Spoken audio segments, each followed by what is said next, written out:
And congratulations to all of us. আমরা নতুন সরকার গড়তে পেরেছি, বিজেপি সরকার। তো আমাদের অনেক আশা এবং আকাঙ্ক্ষা জড়িয়ে আছে এই সরকারের ওপরে এবং এই পার্টির ওপরে। তো জাতি ধর্ম নির্বিশেষে প্রত্যেকটা ভারতবাসী মা বোন ভাই যেন এবার থেকে সঠিক এবং ন্যায্য বিচার পায়। প্রত্যেকটা পদে যেন সঠিক ব্যক্তিকে নির্বাচন করে আপনারা বসান। তো এমন কোনো চোট ছ্যাঁচড় বা জালিয়াত মানুষকে ওই পদে বসতে দেবেন না, যেই পদটাকে ওরা মিসইউজ করতে পারে।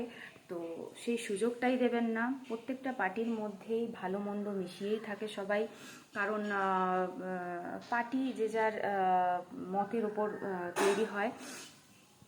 তো তার যেটা ভালো লাগে সে সেই পার্টিতেই যাবে।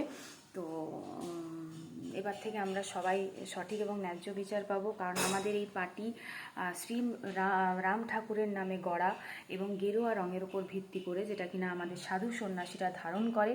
তো এর যেন কোনো রকম কেউ যেন মিসইউজ না করতে পারে, সেটা আপনারা দৃঢ়ভাবে রক্ষা করবেন।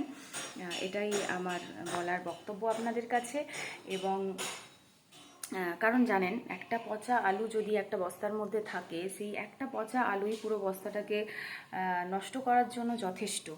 তো অনেক ভেবে চিন্তে সব কিছু ডিসিশান নেবেন আপনারা, কারণ আপনাদের প্রত্যেকটা ডিসিশানের ওপর, বিজেপির প্রত্যেকটা ডিসিশানের ওপর আমাদের ভবিষ্যৎ দাঁড়িয়ে রয়েছে।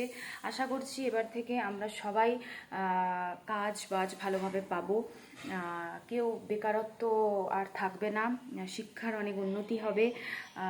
এবং যেটা আমাদের একটা সময়কালে ছিল, যখন হাফ নাম্বার 1 নাম্বারের জন্য আমরা ফেল করে গেছি সেই টাইমটাতে, তারপর এদেরকে দেখলাম এরা তো মানে পড়ছে না তাও পাশ করে যাচ্ছে কিভাবে, আমি তো মানে জাস্ট অবাক।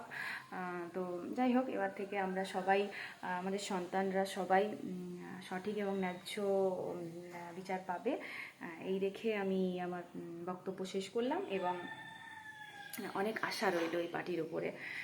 তো congratulations to all of us again.